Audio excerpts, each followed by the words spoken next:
Well, the kids are settled back in class, but it's a big transition. So are they ready for the year ahead? Today we're going to talk about how to set them up for success with UW's distinguished psychologist, Dr. Shyla Murgain. Thank you so much for being here. Thanks for having me. Yeah, so good to have you. So I'm going to start with the younger kiddos who may be a little hesitant to walk through the doors of the school. So to set this up, I have a kindergartner, Dax, who the first week was great. He was so excited to go. Second week, had some emotional moments, didn't want to let go of me at the door.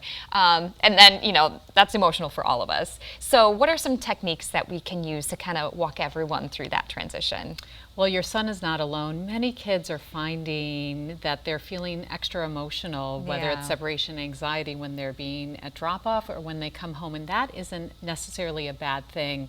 The family structure is a safe place to just let those emotions out. Think of all the changes that kids are going through. So there are 3 things families can do to really help kids manage this time of transition. Number 1, think about being the calm in the storm and helping co-regulate with them and creating connection. Kids often have so much input and stimulus and are having all these new experiences. When they get home, there are things you can do to help calm them. You can give a hug and then release when the child wants you to release. Spending time in nature, that warm weather, get outside with a pet, spending time or music, or just simply just teach them some deep breathing or ways to calm themselves. Just kind of helping them de-stress from that long day. And I think it's important for parents to know too, as we were talking about during the break, this is actually a good thing for the kids to work through these emotions. It's hard on the parents, I think. I know it was for me.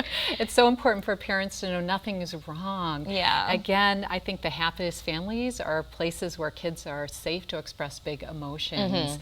And we also want to really teach kids when they're feeling anxious to approach the activity. The anxiety we want to avoid.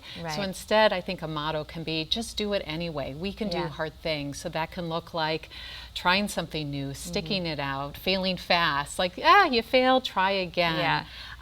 Getting something to completion, or even starting with the hard thing first. Think about approach moves, encouraging your child just to do it. It's hard, it's stressful, but you believe in them, and focus more on the effort, the hard work, versus the outcome. That's great advice. Now let's talk about encouraging them in the classroom throughout the day. You've mentioned, this grit and growth mindset. So what does that mean? Yeah, so to think about really just taking action, being really proud of yourself for any effort, trying to get a job well done. And I think in the classroom it's also really helpful to just do some regulation strategies like deep breathing, or even like a mantra or phrase like I can do hard things, or just do it, or I got this.